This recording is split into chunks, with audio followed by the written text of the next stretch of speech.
Hello and welcome to the training. This is all about the 5 things you need to have in place for your new business so you don't flop before you even leave your 9 to 5.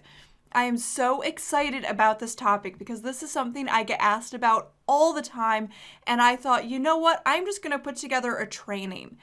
By the time you are done with this training, you're going to understand whether or not you're ready, and you're going to know what things you need to put in place so you can launch your business and you can leave your 9 to 5 and your business isn't just going to flop a couple months later. Underneath this video, you're going to find a link to the download that goes with this training, and you're also going to find our hashtag for Twitter. So I would love to hear from you. Where are you watching from? What business idea do you have bubbling away inside you? What are you trying to finally launch into this world? Let me know. I would love to connect with you. So first things first, I got a little bit of a housekeeping thing for you here. Do yourself the favor of committing to watching this training in one sitting. So I promise it's not one of those trainings that goes on for hours and hours and hours, but I do want you to watch the whole thing in one go, absorb as much information as you can, and then I want you to be able to go back and watch the bits that you are really having trouble cementing in your mind. So if you hear a tip from me and you're not quite sure if it's something you need to focus on or not, I want you to be able to go back to it. So you are going to have this replay. You're going to be able to watch this whenever you want. But do yourself the favor of committing to watching this all at once on the first go. Also, mute your phone and close out any other tabs. So if you're hanging out over on Facebook right now or Pinterest, I want you to go ahead and close those out too, so you are fully present here in this training. That is the best way to get the most out of this. And just so you're aware, there is no pitch at the end of this. So I'm not going to be selling you into a program. This is just pure value. So with that in mind, grab that download and get ready to start taking some notes. So first and foremost, who the heck am I? Why am I qualified to talk to you about this? Well, my name is Esme. I'm a web designer by trade. I've been doing this for over 20 years now, and I've been in business since 1999.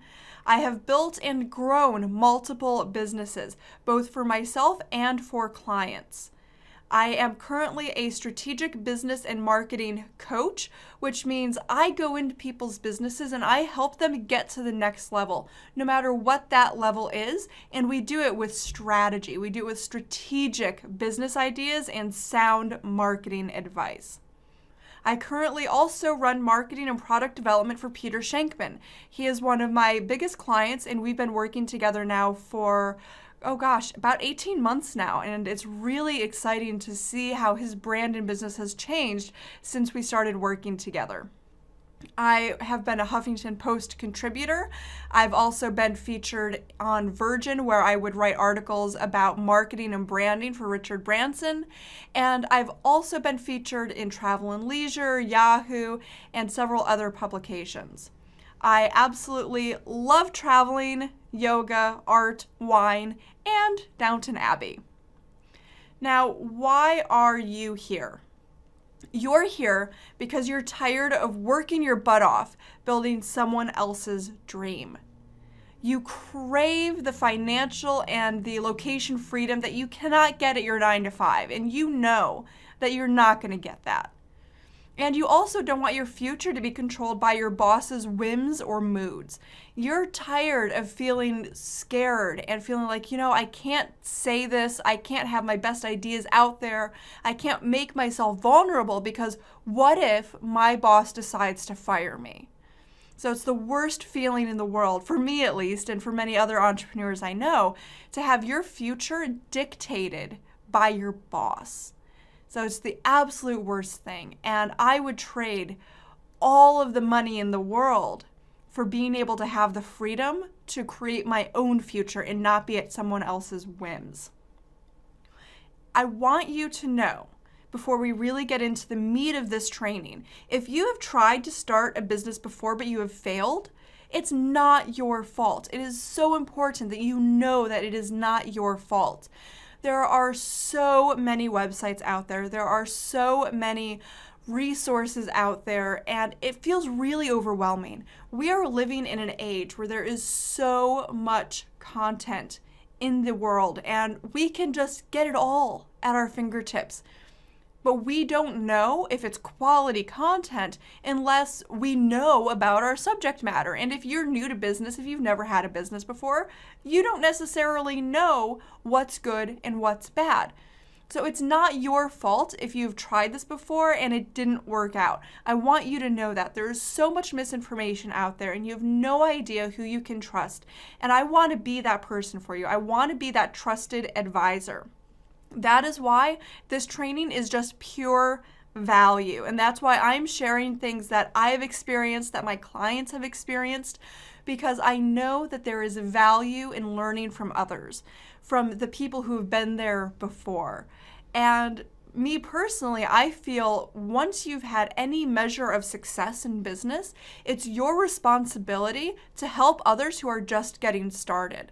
Because business is empowering, it changes lives. Business fosters democracy in developing nations. It helps people empower themselves.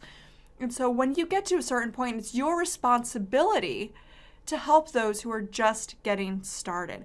That's what this training is all about. It's about making sure that you know it's not your fault if you failed in the past, and giving you the resources and the tools and the guidance you need to make sure that your next go at business, or your very first go at business, if this is your first time, is not going to flop 2 months out of the gate. So there are two types of entrepreneurs in this world. And whether or not you know what one you are, you probably will by the time we're done. So there is the born entrepreneur, and then there's the reluctant entrepreneur. And I want you to start to think about this. And by the time we're finished with this training, you're going to have a really good idea of which camp you fall into. Born entrepreneurs are people like me. We've never been comfortable working for other people. We hate the whole idea of having a job, of having to be somewhere at a specific time and having to do what somebody else says. We just cannot stand that. We're not antisocial loners. I'm not trying to say that, but we're more likely to take over the company we're working at instead of just kind of go along with the flow and play nice and be everybody's friends. So we are the people who go, you know what? Here's how things could be done better. And by the way, I don't want someone telling me what to do. Now that may sound familiar to you. The born entrepreneurs tend to have a higher employment turnover rate, leaving job after job somewhere around the 2-year mark because they're always looking for new challenges. So that's what happened to me. That's how I knew I needed to work for myself. I needed to have my own company.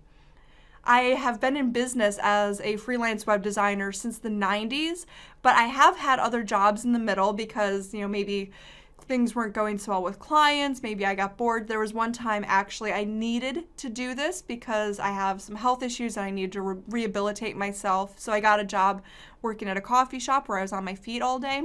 Around the 2-year mark, those of us who are born entrepreneurs are just so bored. Just so freaking bored.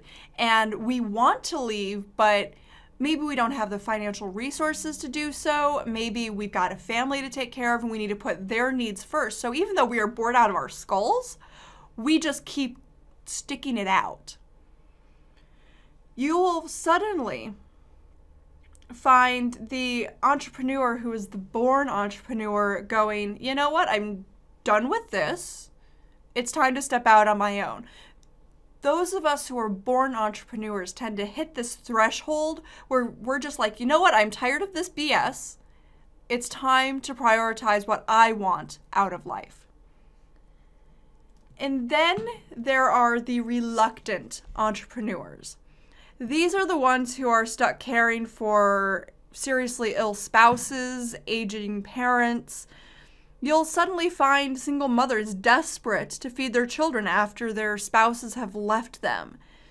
One of the largest segments of the reluctant entrepreneur group, especially among the older demographic, are those whose jobs have become redundant and they've been phased out or laid off and they're just unable to get another job because the industry has changed so much in the 21st century. Everybody seems to think that entrepreneurs are extroverts, but some of the most successful ones will tell you they're actually introverts. I myself kind of straddle the line between introvert and extrovert entrepreneur. And many entrepreneurs suffer from ADD or ADHD. Now, this isn't moral judgment, so whatever type of entrepreneur you are is okay. It does not matter. And the other thing I want you to take away from this is whether you are born entrepreneur or reluctant entrepreneur, even if you have not left your job yet, you've got that spirit inside you. Just the fact that you are here watching this training, you have the entrepreneurial drive inside you, and you are ready to step out and shape your own future. But what things do you need to have in place first in order to make sure that it's not going to flop right out of the gate? So number one is a strong and very, very clear reason, which is born out of passion and not lack of money. So this reason is what's going to keep you going when the going gets tough. And trust me when I tell you, speaking from my experience, it's going to get tough. So what does that look like? What is a strong, clear reason that is born out of passion and not lack? It is a business idea that you are so passionate about that you eat, sleep, and dream about doing it. You have a burning desire to help a specific group of people and the conviction that you know how to do it. You have specific goals for your brand and your business. You already know what it's going to look like, how much you want to be making, what your revenue goals are, what your milestones are, and a viable business plan that spells out clearly how you're going to reach those goals. Let me give you a real life example here. This is Erin Monahan. She is a business coach who spent 11 years in computer tech, branding, design, and marketing. She said, as soon as I had my first baby, I knew the corporate world wasn't for me. Climbing the ladder meant squat when it equaled no time at home and not nearly a big enough paycheck. Erin admits to spending time just waiting for things to change, to just magically happen. And then she got serious about affecting change. She said, I discovered business coaching and it was like the world cracked open in front of me. This is what I was put here to do. When you read the about pages of visible successful coaches, you're going to find statements like this again and again. Like Erin, they usually have a clear mission, they identify the exact type of person they know they can help, and they tell a story that might be very similar to yours. A business dream and a business is not just an idea, but it does start with one. You need an overwhelmingly strong goal or consuming passion for your business, and having both would be even better, because passion is going to help you persevere where others fail. If you're not quite sure yet exactly how this business is going to work, I want you to answer the following questions. Is this something that you've always wanted to do, and why? Getting to the root of why you want to go into business is another step in more closely defining how you're going to stand out from all of the other people who are in business. And if you want to succeed, you need to stand out. There needs to be something special about you that make the right people, the ones that you know you can help, the ones that are looking for what you have to offer, choose you. Ask yourself questions such as, can I do this without becoming a full-time entrepreneur? Is that the best way for me to help?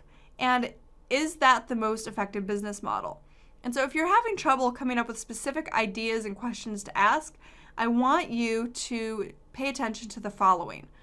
So, what is your most effective and natural way of helping people? What do you do for fun?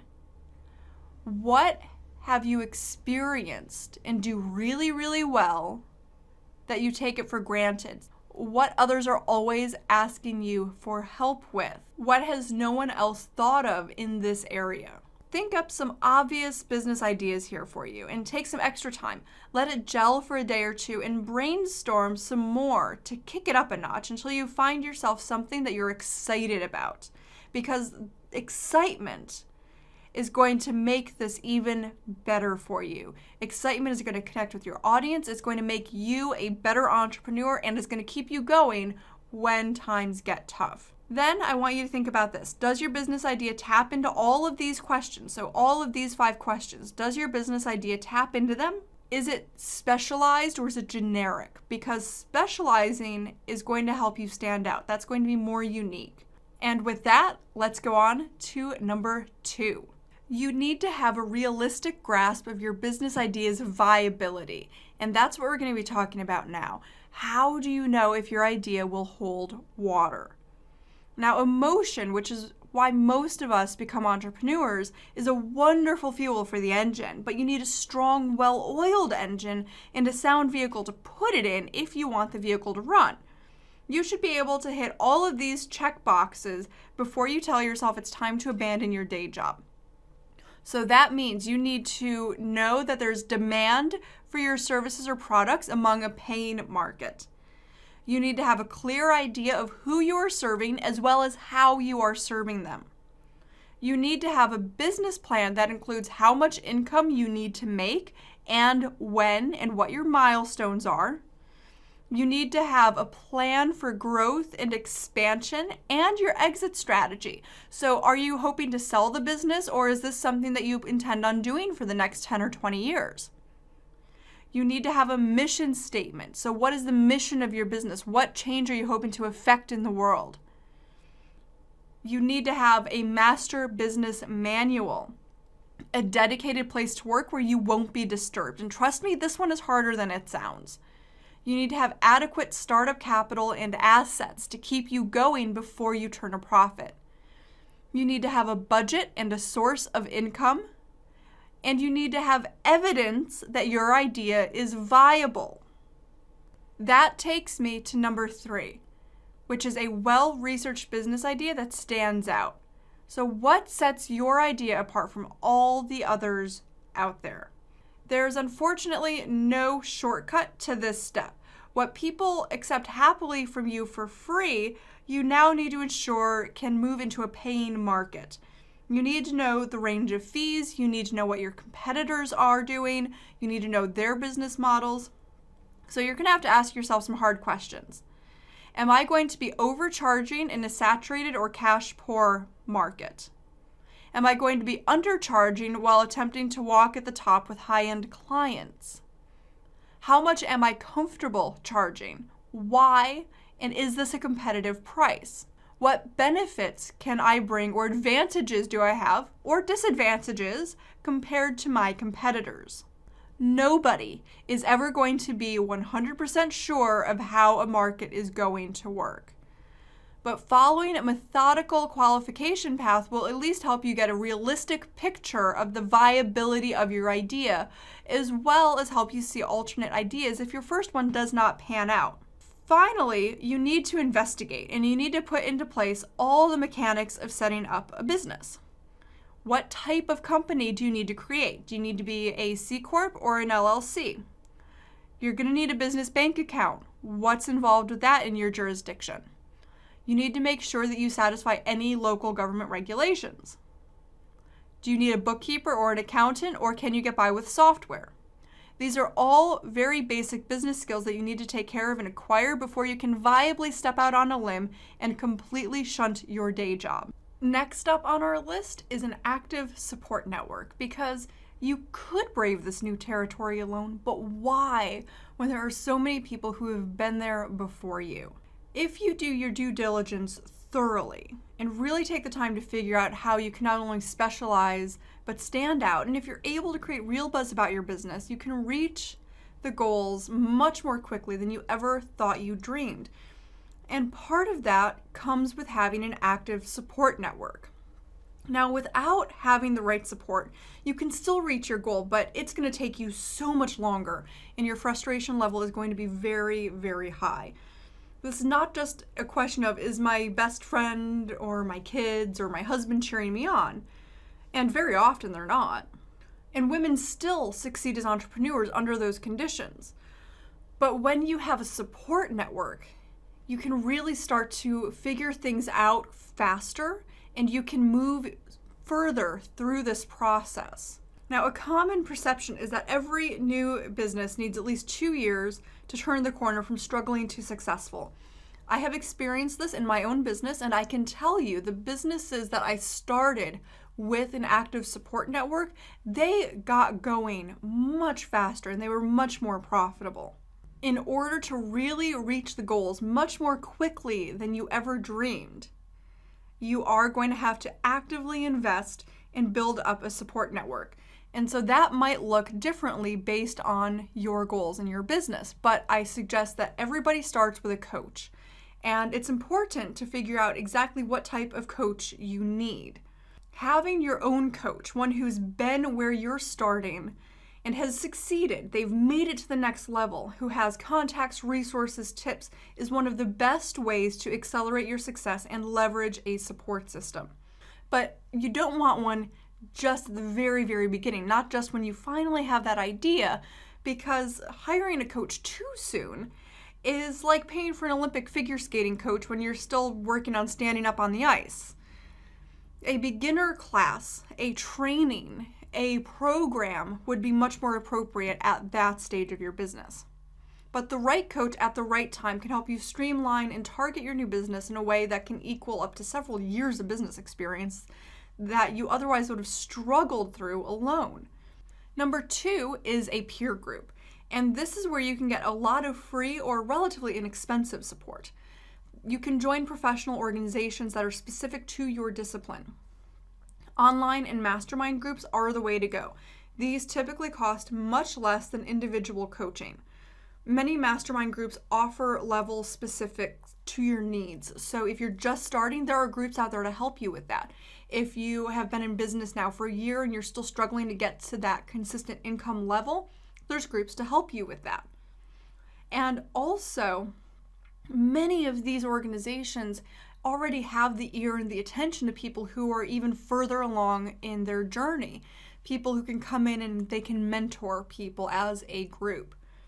Now, peer groups could include local organizations, profession-specific organizations, particularly online, specialty forums, mastermind groups, family and friends who are informed about and interested in your business and what your goals are, your blog readers, if you have started a blog already.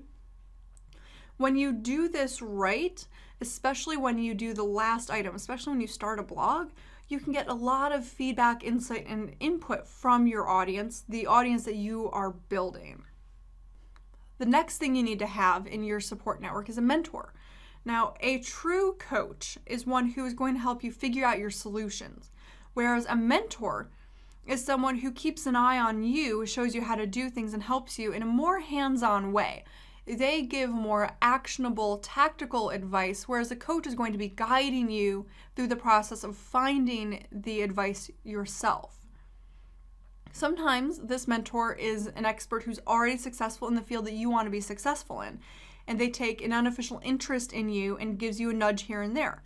It could be a joint venture partner who has been wowed by an interview that you were on. It could be a senior member of your mastermind group. Mentors can be official or unofficial, but there's always an element of reciprocity. So even if that means you just turn around and mentor others when you become successful. The next thing that you need to have here is an income source. And this is such an important part of your support network, but so often overlooked. So this could be a grant, it could be a loan, it could be your parents if you're just getting out of college, savings, or a side hustle. Now, whatever form this takes for you, it's important to have an income source, because otherwise you're going to end up homeless and your kids are not going to be getting fed, or they're not going to be getting new clothes, and it's going to become this whole horrible, disastrous situation. So either make sure that you've got one of these income sources, or your partner is comfortable with picking up the slack for the first few months while you get your business going. What you cannot be doing ever, and if I ever catch you doing this, I'm going to send you a virtual smack through the internet. Don't say to yourself, oh, I will be making X amount of dollars next month and that's going to take care of all my bills, when you have no clients, no offer, no revenue stream of any kind, and no marketing plan. When you don't have any of those things in place, you're just wishing. So this is wish marketing or hope marketing. It's not the field of dreams. You don't build it and hope people come. You have to have a plan, and you have to have these strategies and these systems in place. When you do those, then you can say things like, oh, well, I'm projected to make X amount of money next month because of all of these things I've already done. Don't just say that because you've got this great idea and you see somebody else making that money. The next thing here on the list is contractors and services. So even if you don't plan to outsource any elements of your business in the beginning, you are going to have to eventually. And it's not going to take very long for you to get to that point because you've only got so many hours in the day. This is all about how valuable is your time. If you're charging $500 an hour, do you really want to spend 6 hours out of your business week trying to learn how to set up your email autoresponder? No. Contractors are an amazing source of support, and services are going to be able to allow you to manage your contractors. So you can handle a lot of the management of your contractors with a tool like Asana, and you can do your booking with contractors or with clients with a calendar scheduling program like Acuity Scheduling or Book Like a Boss. You can streamline a lot of the communication and the automation and the growth of your business by using contractors and services wisely. You can also automate. So let's say you were thinking about hiring a social media manager. Well, that's awesome, but a lot of that can be done automatically now thanks to these really amazing services that are out there. So instead of hiring a contractor, which is going to be between $500 and $3,500 a month at least, to run your social media, you could spend $100 a month and get a really good tool that is going to do it for you. And then all you have to do is once a week is you put your content into the tool and then it just runs on autopilot. And then you also have your accountability partners. Now, this is something that you're going to be getting out of your peer support networks most likely, but just in case that this is not provided for you, I really want to plant this idea in your mind so you can go out and look for them. Accountability partners cheer you on, and they remind you of deadlines, and they ask you questions that you might have missed yourself, and they really help things show up more clearly in your business. If you have a coach or a mentor, then they're going to be your accountability partner. They're going to hold your feet to the fire. They're not going to let you get away with the common excuses that we use on ourselves. So your accountability partner is not going to accept an excuse that everybody knows is just an excuse. And then yourself. Yes, you are your own support. Number one, you need to be ruthlessly honest with yourself in order to be supporting yourself on this adventure. You need to be able to be your own accountability partner, no matter how many others you've got. You need to be able to listen to yourself. You need to be able to catch those times you're making excuses or not following through. And remember, unless you have some sort of chronic debilitating illness, unless somebody dies, there are rarely times when you can just get away without taking action and it's legitimate. Otherwise, most of the time, it's an excuse. Like, oh, well, it's a nice day outside, so I'm going to go outside and play with the dog, when you know at the end of the day, you are not going to get back to the work that you needed to do. These things are okay, like a work-life balance is necessary, but you need to know if you're using it as an excuse. Like, you have to be honest with yourself, even when it is uncomfortable. And when you catch yourself making those excuses and your little alarm bells start to go off, that's when you need to tell yourself to just do it, sit down, get through the work, and then do that other thing, or figure out what is really going on with you. Because deep procrastination like this could be a sign of a bigger block. It could be a block around success or failure, or maybe you're having a crisis of confidence. Whatever those are, you need to be aware of them and be aware that they can sabotage your budding business before it even gets anywhere. And on that note, get into the habit of positive self-talk. Learn to identify those negative voices and banish them. Replace them with affirmations that really resonate with you. Daily inspirations can be sent to your inbox. And in fact, I've even got one that I'll link up to underneath this video. And then last but not least, surround yourself with positive people. Give yourself permission to cut toxic people from your life or in the very least your workspace. Whether your immediate partner or family is supportive or not, there's a lot of support out there. Make sure you have the right support in place and that you are automating or outsourcing tasks that don't directly grow your community or bring in revenue. Putting this in place is going to help you grow your business even faster than you thought possible. And number 5, this is the last topic we're going to be talking about today, and this is sound structural foundations. You need a foundation to support your upward growth. It is not enough to have an active support system in place, and it's not enough to know that you have a viable business idea. You need a strong structural foundation that is going to support your business. Your business is very much like a house. If it doesn't start with a strong, sturdy structure or foundation, as you begin to build it, it's going to start to wobble and come apart, or in the very least, it's going to be very different than the house you pictured at the beginning of construction. And it won't be half as sturdy. So what do you hear from people who are on home renovation shows? I mean, I watch a ton of those. My husband used to be a contractor, so we watch all the home renovation shows that are out there. The construction is the boring part, and the decorating is the fun part. Too many entrepreneurs are like the people who are on the home renovation shows.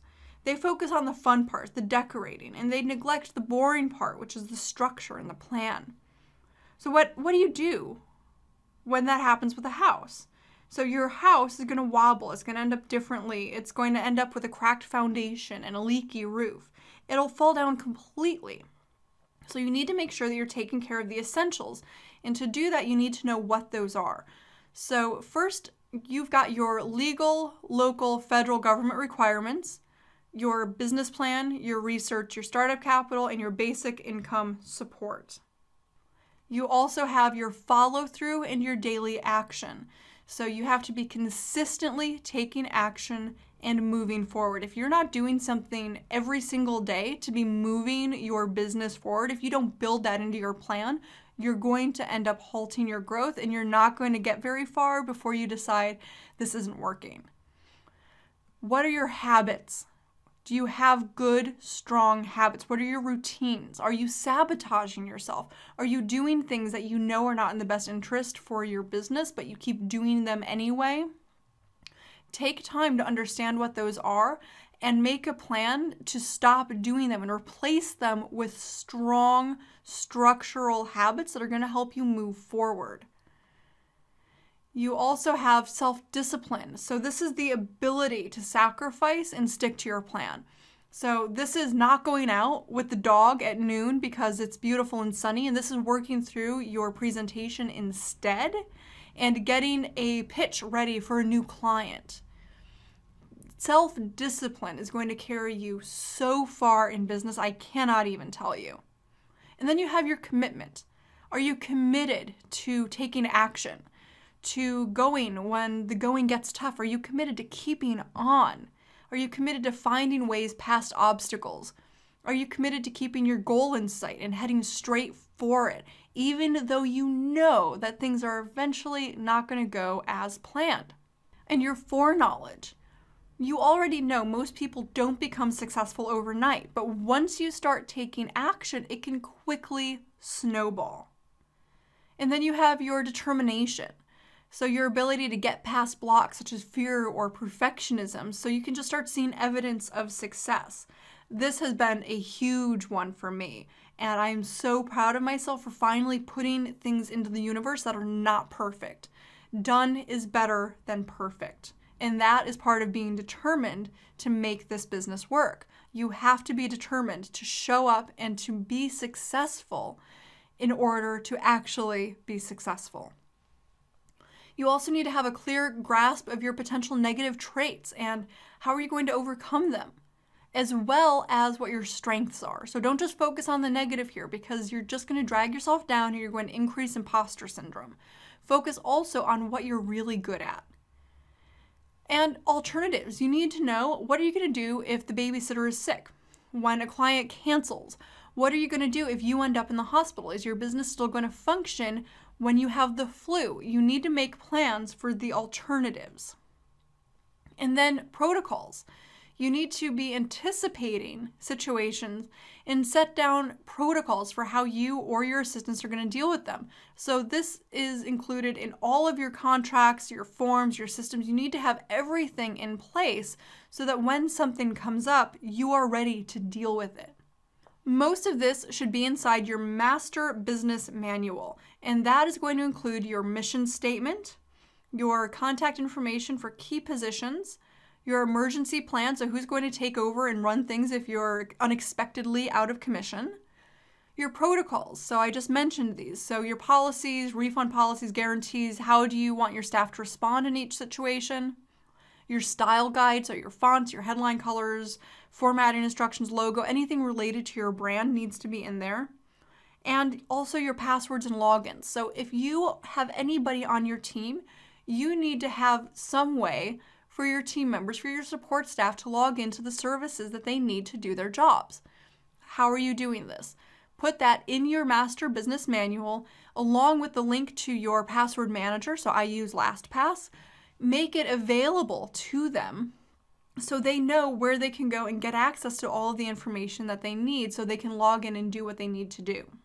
So I hope all of this information has been inspiring thus far, as well as giving you an idea of where you should be at in order to quit your 9-to-5 and make sure your business does not totally flop.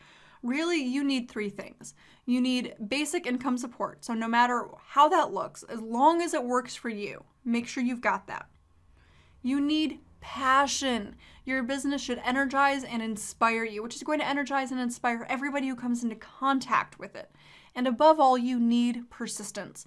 You need to make a commitment to giving your business a fair chance, to being willing and honest with yourself as well as accountable.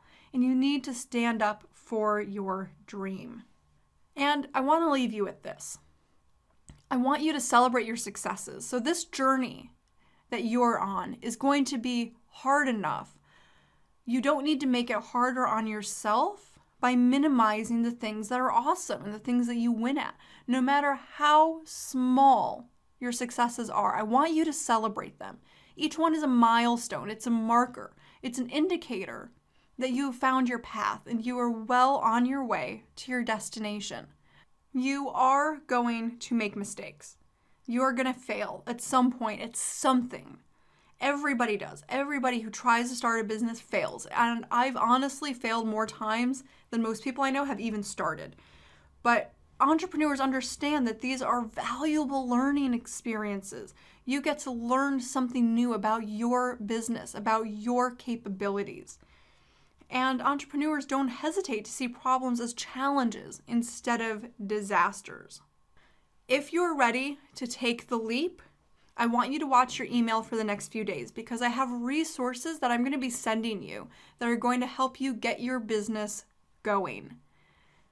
If you have any questions, any comments for me, I would love to hear from you. Leave them below this video or hop on over to Twitter, use the hashtag for this training, and let me know what you think. How can I help you?